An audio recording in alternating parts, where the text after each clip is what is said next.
Nam mô Tây Ni Tho Tăng Chật Đạp Nơi Phật Thọ Tê Na Tăng Ốc Nia Đòi ngày ní chỉ ngày ở Tết mỗi ca khai phép trở bọt năm sanh sạp ta sạ Phật sạ kraj pi pon pram rơi học sập ruốn trời nâng ngày tì mà phây buồn khai say ha năm pi pon mà phây pram đòi ở lục nè Isra thập đây sớm đam tiền và thiên đam bón trời chia phẹ rồi chia trời chia côn và xa côn và cao chào pro chào sray từng ó ban sau sruol mول mà tệ khnia pra rộp thưa nơi bị thi bón tệ cái na nộp tiền cầm rộp khuốc tầm bờ ngày đam bay ở từ nơi con ca mà ha cổ sal đòi bị ba cả với nhiên rồi bo lục ta giảm dồn đào từ nâng mẹ rồi nạ cao từ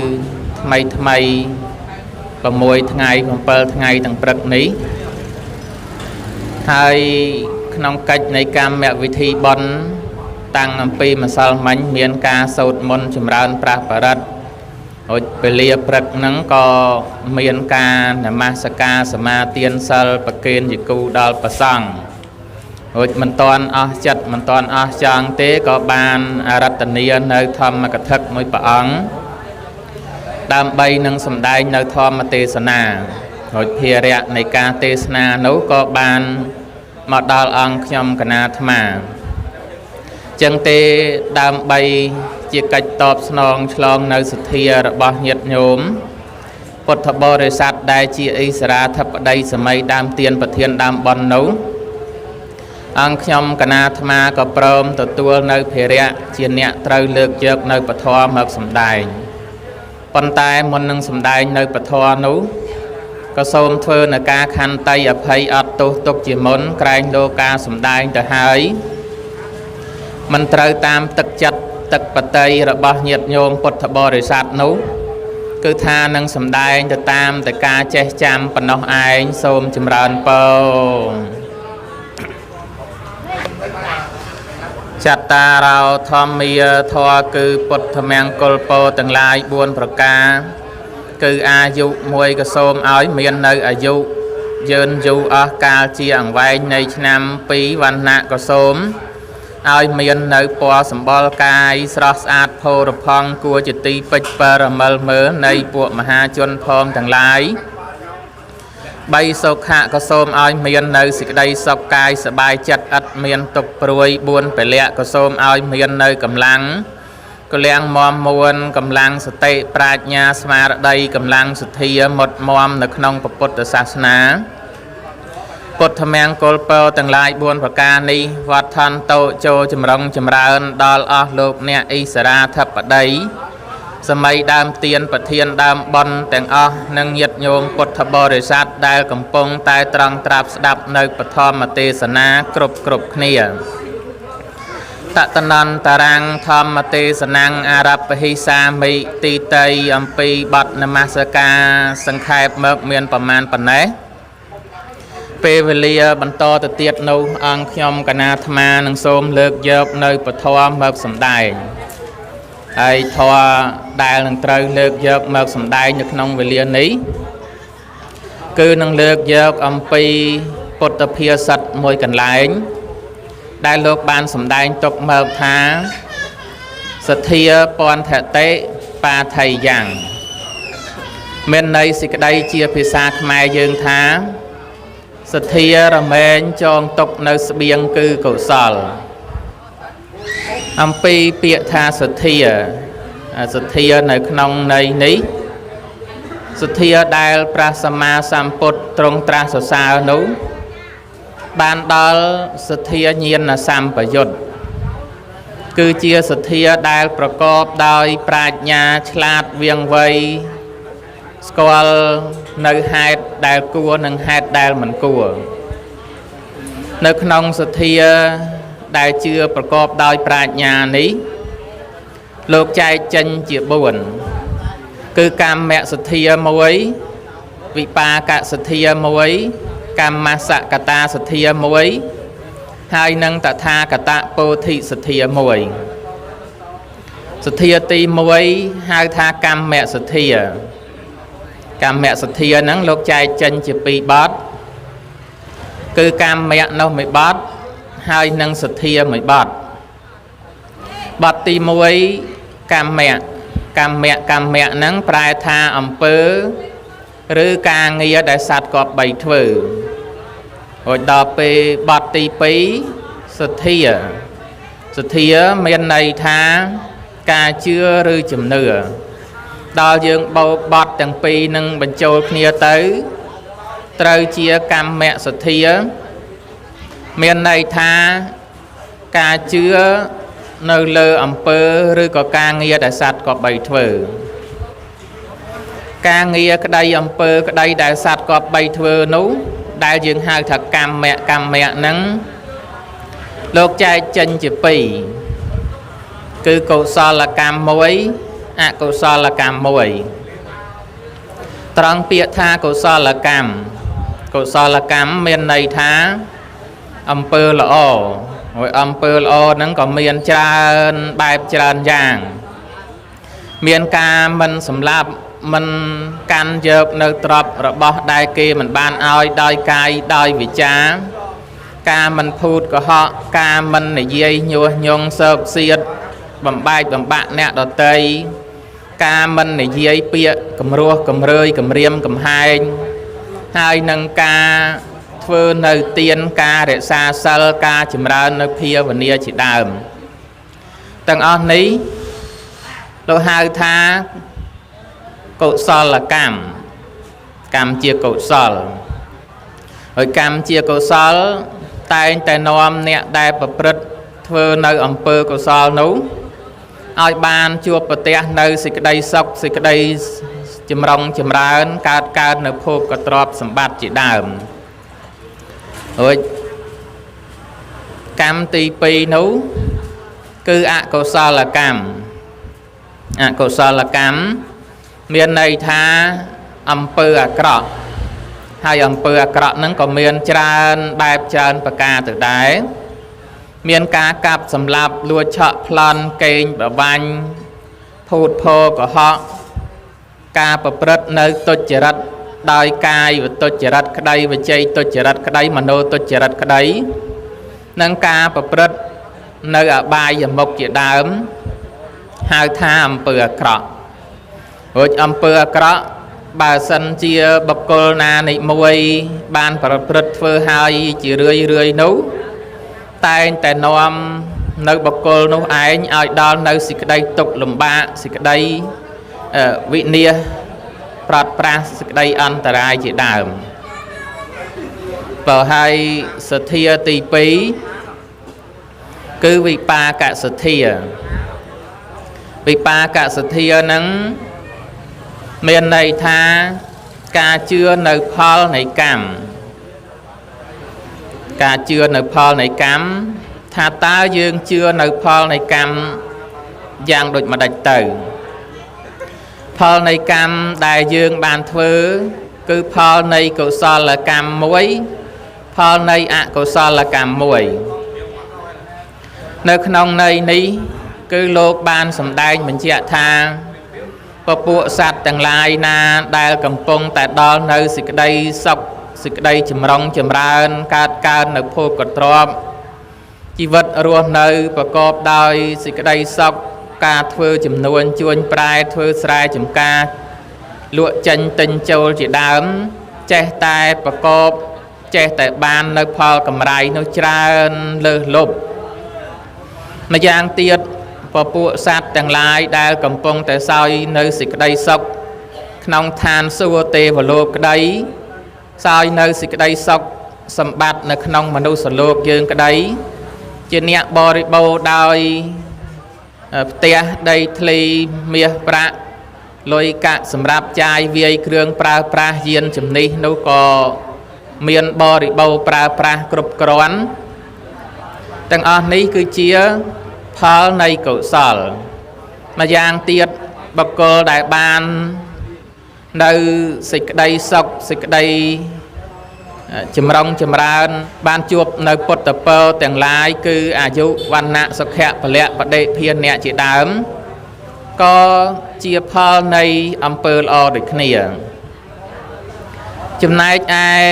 ពពួកសត្វទាំងឡាយណាដែលកំពុងតែរងទុក្ខទោសវិបត្តិមានការវិនាសប្រត់ប្រាសសេចក្តីអន្តរាយជីវិតចេះតែមិនសមប្រកប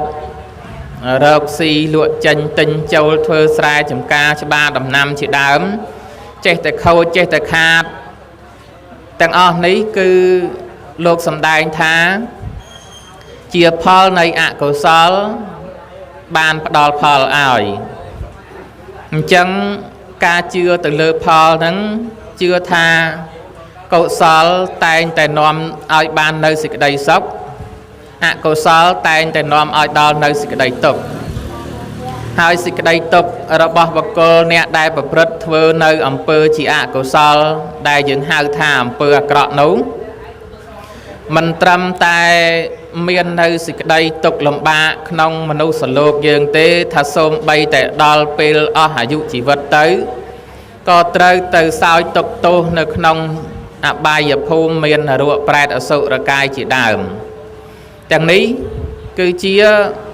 ផលនៃអកុសលបើហើយសទ្ធាទី3គឺកម្មសកតាសទ្ធាកម្មសកតាសទ្ធានឹងមានន័យថាការជឿថាសត្វទាំងឡាយមានកម្មដែលខ្លួនធ្វើហើយទោះជាអំពើល្អក្តីអំពើអាក្រក់ក្តីអំពើទាំងអស់នោះជាផលជាទង្វើរបស់យើងដោយពិតអត់មានជនដតីណាជាអ្នកទទួលនៅផលនោះជំនួសយើងបានឡើយសេចក្តីប្រៀបធៀបឧបមាឧបមានៅក្នុងកម្មសកតាសទ្ធានេះលោកប្រៀបធៀបថាបើសិនណាបើយើងបាន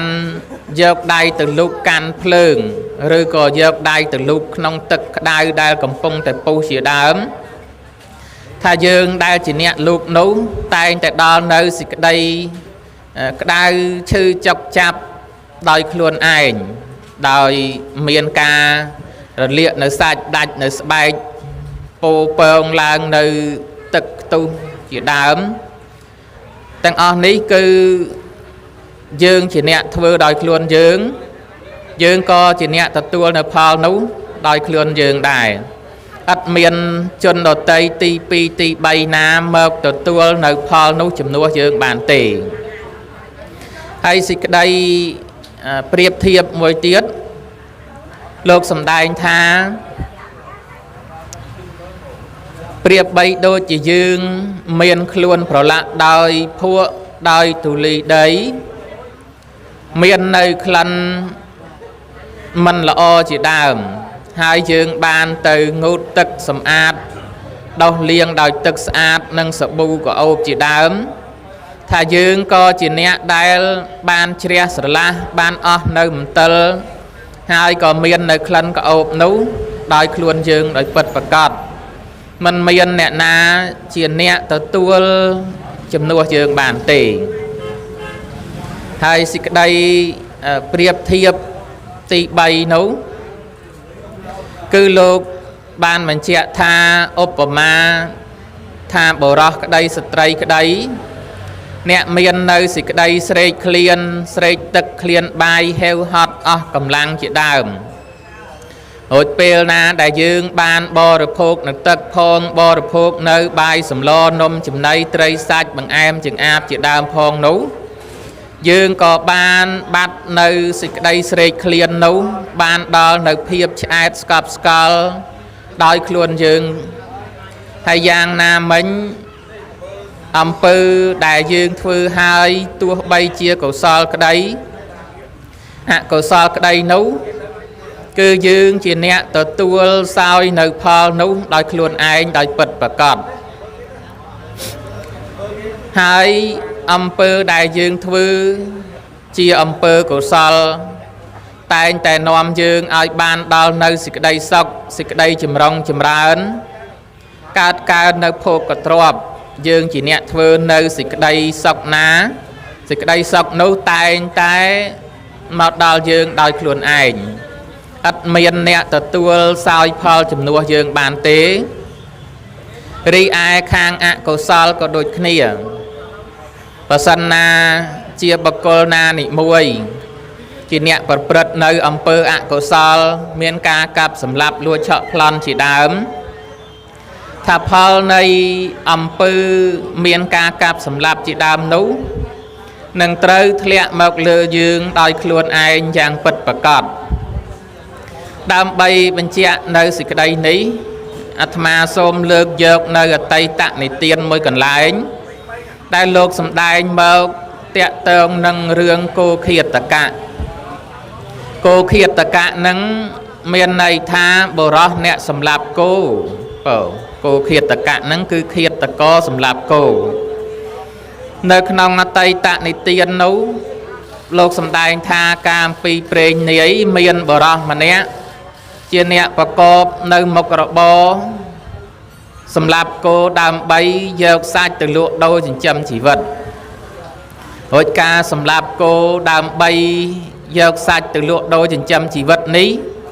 គឺគាត់ប្រព្រឹត្តធ្វើជារៀងរាល់ថ្ងៃរាល់ខែរាល់ឆ្នាំ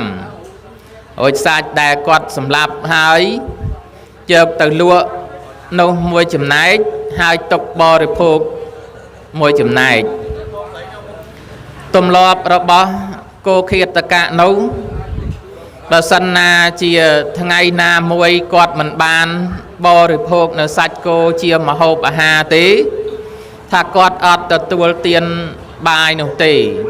ហ្នឹងគឺខុសប្លែកអំពីមនុស្សយើងទូទៅថាមនុស្សយើងទូទៅម្ហូបដែលយើងត្រូវយកមកធ្វើដើម្បីទទួលទានជាមួយនឹងបាយហ្នឹងយើងធ្វើអំពីត្រីក៏មានធ្វើអំពីសាច់មាន់សាច់ទាសាច់គោសាច់កបីសាច់ជ្រូកជាដើមក៏មានគឺយើងចេះតែបរិភោគទៅហើយចំណែកឯគោឃាតកៈនោះមិនអញ្ចឹងទេម្ហូបដែលគាត់ត្រូវទទួលទានជាមួយនឹងបាយហ្នឹង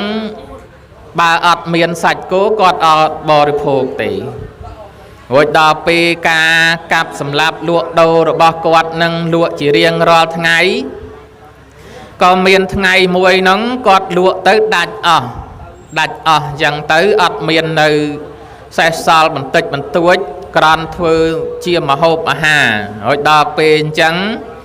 ដល់ម៉ោងបាយគាត់អត់ទទួលទានបាយទេគាត់ទាញយកនៅកាំបិតវិឃាតរបស់គាត់ចុះទៅខាងក្រោយផ្ទះហើយចាប់នៅសត្វគោដែលកំពុងរស់ហ្នឹងកាត់យកអណ្ដាតដើម្បីយកមកធ្វើជាម្ហូបអាហាររួចគាត់អត់មានខ្វល់ខ្វាយចំពោះសត្វគោដែលរងទុក្ខវេទនាស្រែកទៅហឹងពេញក្រោយផ្ទះហ្នឹងគឺគាត់អត់ចាប់អារម្មណ៍អីទេរួចដល់ពេលសាច់អណ្ដាតគោដែលគាត់កាត់អំពីគោមកទាំងរស់ហ្នឹងគាត់យកទៅអាំងដើម្បីយកមកបរិភោគជាមួយបាយពេលនោះញាតិញោមពុទ្ធបរិស័ទដោយហេតុនៃអំពើកំណាចខូខើរបស់គាត់នោះវាខ្លាំងក្លាពេកបាបអកុសលហ្នឹងក៏ហុចផលភ្លាមរួចពេលដែលគាត់កំពុងតែបរិភោគនៅអាហារហ្នឹងស្រាប់តែតពៀទៅខំដាច់ចំដាតខ្លួនឯងធ្លាក់ចូលក្នុងចានបាយកំពុងបរិភោគហើយឃើញនៅហេតុដ៏គួរឲ្យរន្ធត់តក់ស្លុតដូច្នោះផងហើយមាននៅសេចក្តីឈឺចុកចាប់ផងគាត់ក៏ស្រែករោដូចជាគោអញ្ចឹងស្រែករោវាទៅវាមកពេញផ្ទះមិនយូរប៉ុន្មានគោឃាតកៈនោះក៏ដល់នៅសេចក្តីមរណៈហើយបន្ទាប់អំពីគាត់ស្លាប់ទៅវិបាកវិញ្ញាណរបស់គាត់នឹងបានទៅសោយទុកនៅក្នុងអវជ័យមហានរកហើយអវជ័យមហានរកនឹងតាមជើងកពីលោកបញ្ជាក់ថាជានរកដែលមានជានរកដែលមានប្រអប់6ជ្រុងគឺជ្រុងផ្ទាំងខាងក្រោមមួយជ្រុងផ្ទាំងខាងលើមួយជ្រុងផ្ទាំងខាងឆ្វេងមួយខាងស្ដាំមួយ ខាងមុខមួយខាងក្រោយមួយហើយនៅក្នុងប្រអប់ហ្នឹងគឺជាប្រអប់ដែលធ្វើអំពីដែកក្រាស់ក្រាស់អញ្ចឹងទៅក្នុងនោះលោកបញ្ជាក់ថាមាននៅអណ្ដាតភ្លើងហ្នឹងឆេះគ្រប់ពេលគ្រប់វេលាគឺអណ្ដាតភ្លើងក្នុងប្រអប់ហ្នឹងឆេះ24ម៉ោងលើ24ម៉ោងជារៀងរាល់ថ្ងៃរាល់ខែរាល់ឆ្នាំរួចដល់ពេលសត្វដែលត្រូវធ្លាក់ទៅក្នុងអវជ័យមហានរកនោះនាយនិរយបាលក៏បានចាប់យកសត្វនឹងទៅហើយបើកទ្វារហើយរុញបញ្ចូលទៅក្នុងនោះចាក់សោពីក្រៅរួចនៅក្នុងនោះមិនមែនត្រជាក់ដូចផ្ទះយើងធម្មតាទេញាតិញោមពុទ្ធបរិស័ទព្រោះលោកបញ្ជាក់ថាជាទីដែលមាននៅភ្លើងនឹងឆេះសពកាលហើយឆេះពេញគ្រប់ទីកន្លែងសត្វនរកនោះត្រូវរងទុក្ខក្តៅពើតផ្សាមានការឆេះនៅសាច់ដាច់នៅស្បែកឆេះនៅឆ្អឹងខួរក្នុងឆ្អឹងជាដើមស្រែកទ្រហូយំទៅហឹងពេញនៅក្នុងរណ្ដៅនៃឋានអវជ័យនោះរួចនៅក្នុងនឹងញាតិញោមពុទ្ធបរិស័ទយើងប្រៀបធៀបនៅសេចក្តីទុក្ខឧបមាថាយើងរលាកភ្លើងបន្តិចបន្តួចត្រូវឆេះនៅស្បែកប៉ោងមាននៅទឹកល្ងីទឹកខ្ទុះជាដើមថាយើងដល់នៅសេចក្តីឈឺចុកចាប់ប៉ុណ្ណឹងទៅហើយយកចុះតម្រាំតែសត្វដែលកើតនៅក្នុងអវជ័យមហានរកដែលត្រូវភ្លើងនឹងឆេះសពសរពាងកាយទាំងអស់តាំងពីក្បាលដល់ចុងជើងហ្នឹងគឺឆេះដោយភ្លើងព្រោះថាសត្វនរកហ្នឹងរស់នៅក្នុងភ្លើងអញ្ចឹងការរងទុក្ខវេទនាខ្លោចផ្សានោះជារៀងរាល់ឆ្នាំរួចអាយុរបស់សត្វនរកនេះវែងណាស់ញាតិញោមពុទ្ធបរិស័ទមិនមែន100ឆ្នាំ200ឆ្នាំអីទេថាសត្វនរកនឹងអាយុរាប់លានឆ្នាំអាយុច្រើនណាស់ហើយដល់ពេលរស់នៅប្រកបដោយសេចក្តីទុក្ខវេទនាអញ្ចឹងហើយពេលវេលាក៏យូរទៅទៀតមិនដឹងថាឈឺចុកចាប់ប៉ុណ្ណាទេហើយញាតិញោមពុទ្ធបរិស័ទដែលធ្លាប់ឆ្លងកាត់សម័យ3ឆ្នាំ8ខែ20ថ្ងៃយើងមាននៅការខ្វះខាតនៅអាហារហូបចុកគ្រឿងស្លៀកពាក់ហើយធ្វើការលើសកម្លាំងតែប៉ុណ្ណឹងយើងពិបាកវេទនាផងហើយចុះតម្រាំសត្វនរកដែលរស់នៅក្នុងភ្លើងឆេះហើយមិនស្លាប់នោះតើនឹងដល់នៅសេចក្តីទុក្ខវេទនាប៉ុណ្ណាបើការសំដែងមកមានប្រមាណប៉ុណ្ណេះគឺចង់បញ្ជាក់អំពីផលនៃកុសលកម្មក្តីផលនៃអកុសលកម្មក្តីដែលយើងបានធ្វើហើយនោះយើងជាអ្នកទទួលសោយដោយខ្លួនឯងអត់មានអ្នកណាជាអ្នកទទួលជំនួសយើងបានទេបើហើយសទ្ធាទី4គឺតថាគតពោធិសទ្ធាតថាគតពោធិសទ្ធាហ្នឹងលោកចែកចេញជា3គឺតថាគតនោះមួយបទពោធិនោះមួយបទហើយនឹងសទ្ធាមួយបទបទទី1គឺតថាគតហ្នឹងមកពីពាក្យថាតថាបូកនឹងអាកតៈប្រែថាទ្រង់មកហើយដោយប្រការដូច្នោះហើយបទទី2ពោធិនឹងប្រែថាសេចក្តីត្រាស់ដឹងហើយបទទី3សទ្ធាប្រែថាការជឿឬជំនឿដល់ពេលយើងបូករួមបទទាំង3នេះបញ្ចូលគ្នាទៅត្រូវជាតថាគតពោធិសទ្ធាមានន័យថាការជឿនៅសេចក្តីត្រាស់ដឹងរបស់ព្រះតថាគតនៅក្នុង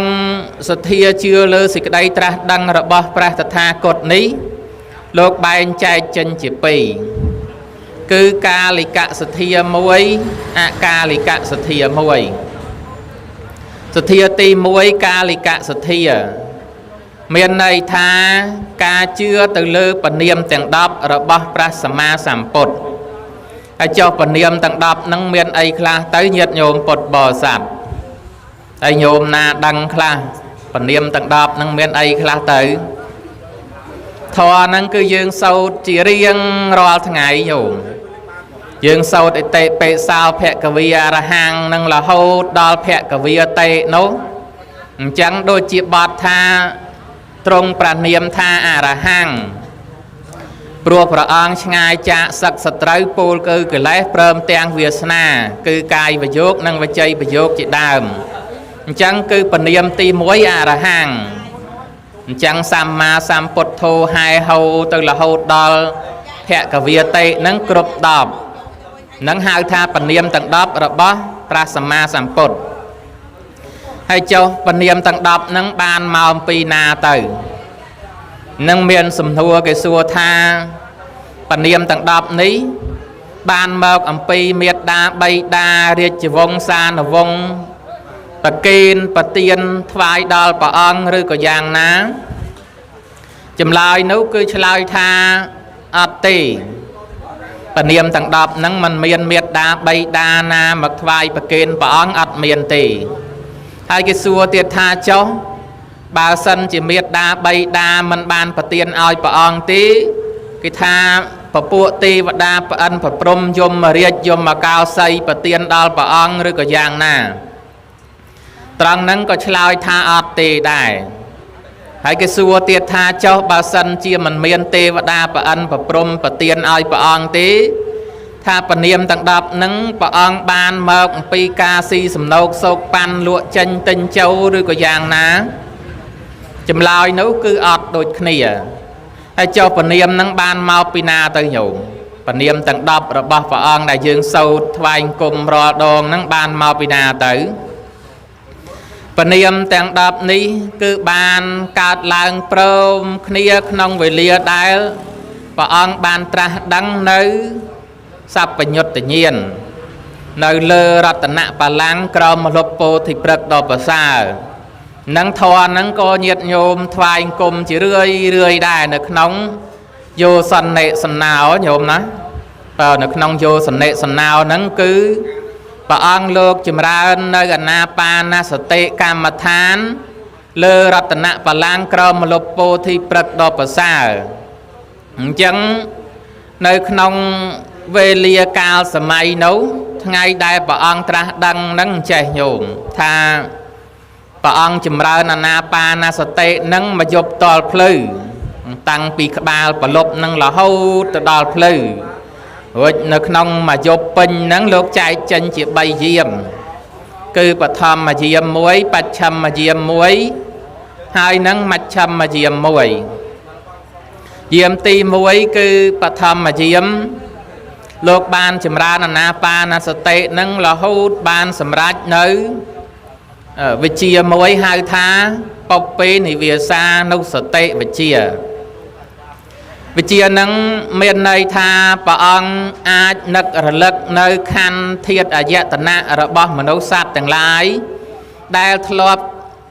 កើតមកហើយអំពីអតីតជាតិពីមុនមក100ជាតិក្តី1000ជាតិក្តី10000ជាតិក្តីនោះគឺព្រះអង្គនឹករលឹកទៅឃើញបានគ្រប់ជាតិទាំងអស់រួចដល់ពេលយាមទី2គឺមជ្ឈិមយាមមជ្ឈិមយាមនៃរាត្រីហ្នឹងព្រះអង្គបានសម្រេចវិជ្ជាថែមមួយទៀតហើយគឺចុតោបបាតញ្ញាណចុតោបបាតញ្ញាណហ្នឹងមានន័យថាប្រាជ្ញាដែលដឹងនៅការចុតិនិងបដិសន្ធិហើយការចុតិហ្នឹងមានន័យថាសេចក្តីស្លាប់រួចបដិសន្ធិនោះគឺការកើតនៅកំណើតថ្មីអញ្ចឹងព្រះអង្គអាចដឹងថាអ្នកណាស្លាប់ទៅកើតជាមនុស្សវិញក្តីអ្នកណាស្លាប់ទៅកើតជាទេវតាក្តីអ្នកណាកើតស្លាប់ទៅហើយកើតនៅក្នុងអបាយភូមិក្តីគឺព្រះអង្គអាចដឹងទាំងអស់នឹងគឺលោកបានសម្រេចនៅក្នុងមជ្ឈិមយាមបើលុះដល់បច្ឆិមយាមពេលវេលាទៀបភ្លឺក៏ព្រះអង្គបានសម្រេចនៅវិជ្ជាមួយទៀតចុងក្រោយគេហៅថាអាសវៈខយញ្ញាណអាសវៈខយញ្ញាណហ្នឹងមានន័យថាប្រាជ្ញាដែលដឹងដែលធ្វើឲ្យអស់ទៅនៃអាសវៈកិលេសទាំងឡាយរួចពេលណាដែលព្រះអង្គបានសម្រេច នៅការអស់ទៅនៃអសវៈកិលេសទាំងឡាយនោះហើយបាននៅសัพពញុត្តញាណត្រាស់ដឹងជាពុទ្ធហើយពេលនោះពនាមទាំង10ហ្នឹងក៏កើតមានព្រមគ្នានៅក្នុងវេលានោះឯងអនុមោទនាបើហើយអំពីសទ្ធាទី2ដែលយើងហៅថាអកាលិកសទ្ធាអកាលិកសទ្ធាហ្នឹងមានន័យថាការជឿទៅលើពុទ្ធការកធម៌ដែលព្រះសម្មាសម្ពុទ្ធព្រះអង្គបានបំពេញមកហើយគឺមានបារមី10មហាបរិច្ចាគ5ហើយនឹងចរិយា3ហើយចុះបារមី10ហ្នឹងបារមីអីខ្លះទៅញោមមិនមែនបារមីស្នងរូបស្នងអីទេណាញោមណាបារមីដែលព្រះអង្គបំពេញព្យាយាមដើម្បីត្រាស់ដឹងជាព្រះសម្មាសម្ពុទ្ធនោះគឺបានដល់ធម៌ដែលយើងសូត្រទានបារមីសិលបារមីនេក្ខមៈបារមីបញ្ញាបារមីវិរិយៈបារមីខន្តីបារមីសច្ចៈបារមីអធិដ្ឋានបារមីមេត្តាបារមីឧបេក្ខាបារមីតើបារមីទាំង10នេះនៅក្នុងជាតិកំណើតដែលព្រះអង្គ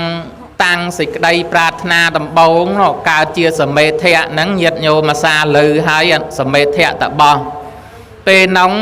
គាត់មាននៅសេចក្តីតាំងប្រាថ្នាចង់ត្រាស់ដឹងជាពុទ្ធហើយដល់អញ្ចឹងទៅគាត់ក៏ពិចារណាអំពីពុទ្ធការកធម៌ពុទ្ធការកធម៌គឺបារមីទាំង10ហ្នឹងត្រង់ទី1ថាទានបារមីអញ្ចឹងលោកប្រៀបធៀបថាការធ្វើទានរបស់លោកនាសម័យនោះគឺធ្វើឲ្យដូចជាក្អមផ្កាប់ហើយធ្វើដូចក្អមផ្កាប់មិនទៅញោមថាធម្មតាក្អមដែលមានទឹកហើយយើងយកទៅផ្កាប់ទឹកនៅក្នុងក្អមនោះតែងតែហូរអស់មិនមានសេសសល់ហើយយ៉ាងណាមិញពុរិស័ទដែលលោកបំពេញនៅទានហ្នឹងលោកអត់មានស្ដាយសំណោះអាឡោះអាឡាយអីទេលោកធ្វើរហូតដល់អស់ពីខ្លួនក៏មានដែរព្រោះលោកចង់បំពេញបារមីត្រាស់ដឹងជាពុទ្ធហើយបារមីទី2គឺសិលបារមីលោកប្រៀបធៀបថាដូចជាសត្វចាមរៃសត្វចាមរៃហ្នឹងរូបរាងដូចជាគោដែរប៉ុន្តែមានរោមនឹងស្អាតកតុយវែងឡាយស្អាតរួចដល់ពេលសត្វចាមរៃហ្នឹងគឺបញ្ជាក់ថាអញ្ចេះញោមលោកបញ្ជាក់ថាសត្វចាមរៃហ្នឹងស្រឡាញ់កតុយណាស់បើសិនជាវារកស៊ីស្មៅស៊ីវល្លិក្នុងព្រៃទៅបើបក់កតុយទៅជាប់បលាឬក៏ជាប់មែកឈើមិនអាចទាញចេញបានគឺសត្វចាមរៃហ្នឹងសុកចិត្តឈើនៅនឹងអត់មានប្រឹងរើអីទេបើគោក៏បីដំរីសេះអីជាប់កតុយប្រឹងរើតលទៅរួចហើយចំណែកឯសត្វចាមរៃហ្នឹងតែជាប់កតុយបន្តិចបន្តួចអត់រើទេនៅឈើនឹងបើសិនជាម្ចាស់អត់ទៅជួយតន់ទេសុកចិត្តស្លាប់បាត់បង់អាយុជីវិតក៏មិនឲ្យខូចនៅកតុយដែររួចយ៉ាងណាមិញការរក្សាសិលរបស់ព្រះពោធិសត្វនោះគឺលោកតាំងចិត្តដូចជាសត្វចាមរៃដូច្នោះដែរទៅហើយទី3គឺនេក្ខមៈបារមីនេក្ខមៈបារមីហ្នឹងមានន័យសេចក្តីប្រៀបធៀបគឺលោកតាំងចិត្តចេញបួសជាឥសីតបោះហ្នឹងប្រៀបបីដូចជាអ្នករួចចេញអំពីគុកមិនចង់ត្រឡប់ទៅចូលគុកវិញយ៉ាងណារីឯការចេញសាងប្រភ្នោះរបស់ពោធិសត្វនោះក៏ដូចគ្នាលោកចេញបួសហើយអត់មានចង់ត្រឡប់មកជាគរិយាវាសវិញអីគឺអត់ទេអញ្ចឹងគឺលោកតាំងប្រាថ្នាអធិដ្ឋានដូច្នោះហើយទី4គឺបញ្ញាបារមីបញ្ញាបារមីនេះគឺយើងត្រូវឧស្សាហ៍សាកសួរអ្នកប្រាជ្ញអ្នកចេះដឹងឲ្យបានរឿយដើម្បីបណ្ដុះនៅប្រាជ្ញាស្មារតីរបស់យើងបើហើយទី5គឺ វិរិយៈបារមីសេចក្តីព្យាយាមនៅក្នុងវិរិយៈបារមីនឹងលោកប្រៀបធៀបដូចជាសត្វសីហៈសត្វសីហៈនឹងតែងតែមានសេចក្តីព្យាយាមមិនខ្ជិលច្រអូសគ្រប់អិរិយាបថទាំង4រួចរីឯវិរិយៈបារមីរបស់ពោធិសត្វនោះក៏ដូចគ្នាដែរในទី6គឺខន្តីបារមីខន្តីបារមីនឹងលោកតាំងអធិដ្ឋានឲ្យដូចជាផែនដីមិនដែលមានសេចក្តីថ្នាំងថ្នាក់អន់ចិត្តចំពោះវត្ថុដែលយើងដាក់នៅលើផែនដីទោះល្អក្តីទោះអាក្រក់ក្តីផែនដីមិនកម្រើកញាប់ញ័រយ៉ាងណារីឯការតាំងនៅខន្តីបារមីរបស់ព្រះពោធិសត្វនោះក៏ដូចគ្នានៅទី7គឺសច្ចៈបារមីសច្ចៈបារមីនឹងលោកតាំងអធិដ្ឋានដូចជាផ្កាយព្រឹកដូចជាផ្កាយព្រឹកដូចជាចិញ្ចៀងថាផ្កាយព្រឹកនឹងតែងតែរះនៅកន្លងរបស់ខ្លួនមិនដែលផ្លាស់ប្ដូរកន្លងគ្រប់ពេលវេលាគ្រប់រដូវខុសអំពីព្រះអាទិត្យនិងព្រះច័ន្ទព្រះអាទិត្យនិងព្រះច័ន្ទមានខែខ្លះរះត្រង់រដូវកាលខ្លះក៏រះរៀងទីទៅត្បូង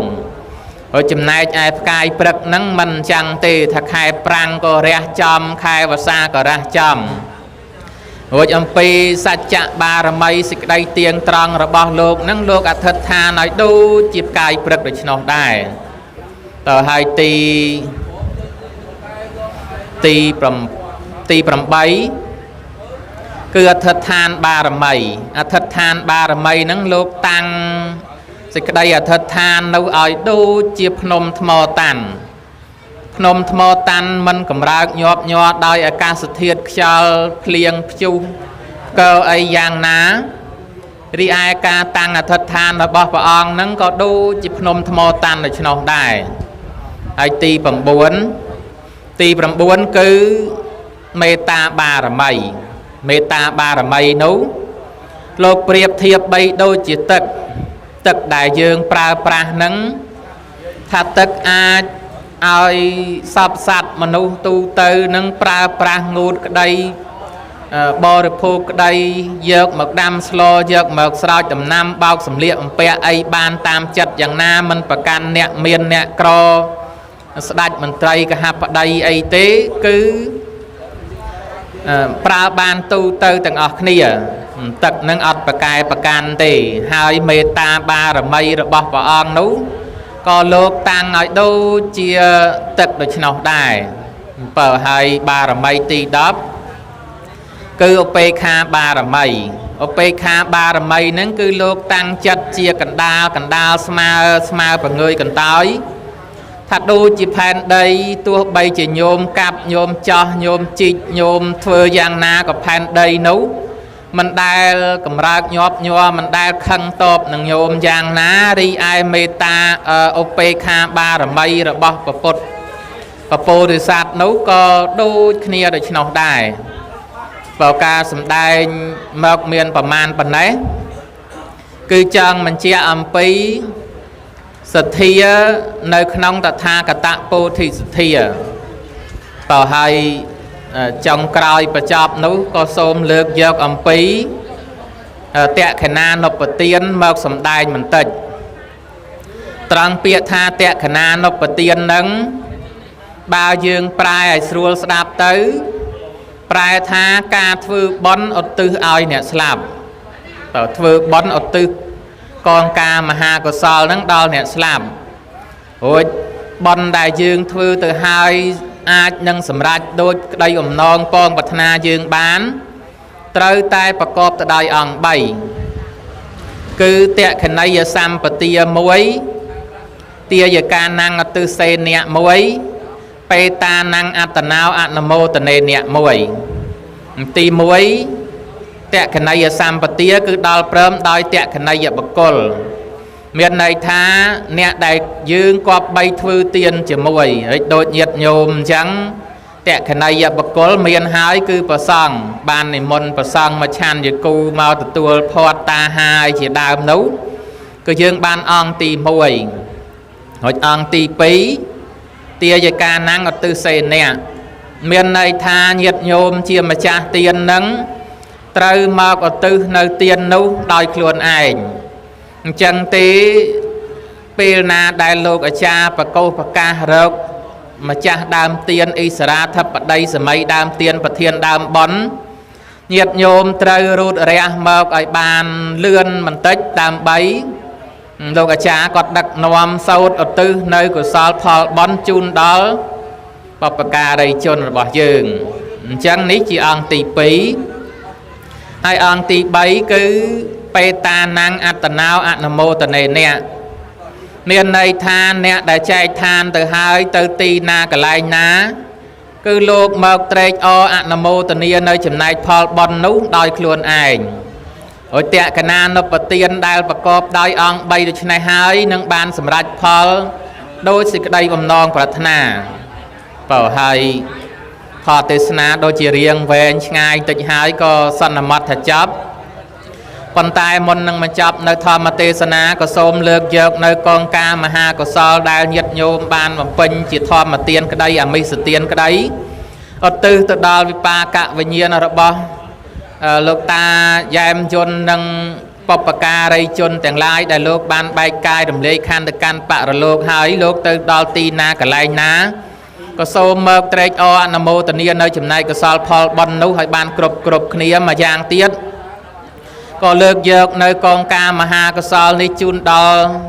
bọc bẹ về rẹ con tọp dương đại ban bô chia ca bia tực đầy lục tực cao nà tì na cả lai na có số mơ trách o nà mô tà nia nơi chùm này có sao phò bòn ní